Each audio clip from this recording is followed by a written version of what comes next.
Good Ministers, look, I am here this evening like everybody else trying to help, and I believe that the special needs, especially and people with special difficulties in education, we must find the roadmap forward. And I agree with Deputy O'Keefe and others who suggested that we go into a tunnel, or you go into a tunnel with the teaching bodies and with the SNA representations and the parents. I have some traumatic situations with parents. We all have them with their children who need this special education. We didn't have the special needs in the SNAs who want to impart their expertise and their love and their caring attitude towards these children with needs who are so loving, and such a loving relationship has been fostered.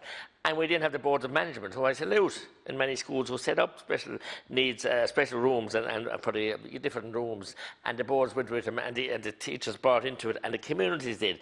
So it's working great. So we need just to focus and go into that tunnel, but there must be a light at the end of the tunnel.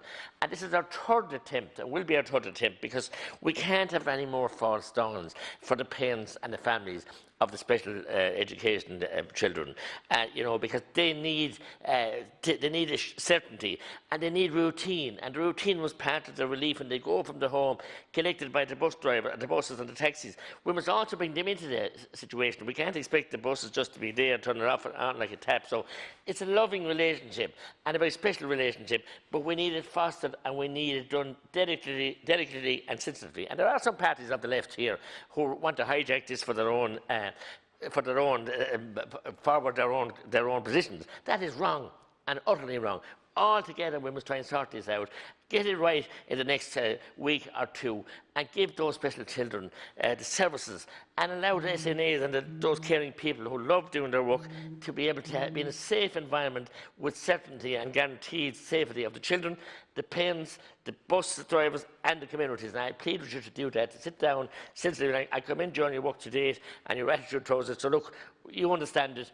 They understand it's a matter of getting someone in there. And if it needs an outside person to organise that, somebody to bring it together, get that person, but we must move forward positively. Good. Thank you, McGrath, Minister. Thank you, Deputy, and appreciate your positive contribution. I do want to acknowledge, you reference all who work in the school community, and you particularly reference Board of Management as well, and indeed I want to acknowledge that myself personally. These are individuals who volunteer, give so much of their time, and generously so, and I do want to acknowledge their contribution as well, with the entire community, as you've referenced there as well. Just in terms of, and you've also referenced, those who work in school transport, and again, it is very much so, I've always appreciated, it's very much so the collective and the community in education, and it is our priority, and you've referenced it in terms of moving forward with safety for all. That is exactly the view that we are taking, and we have always taken. It is safety for all in the education sector. Thank you, Minister. Thank you.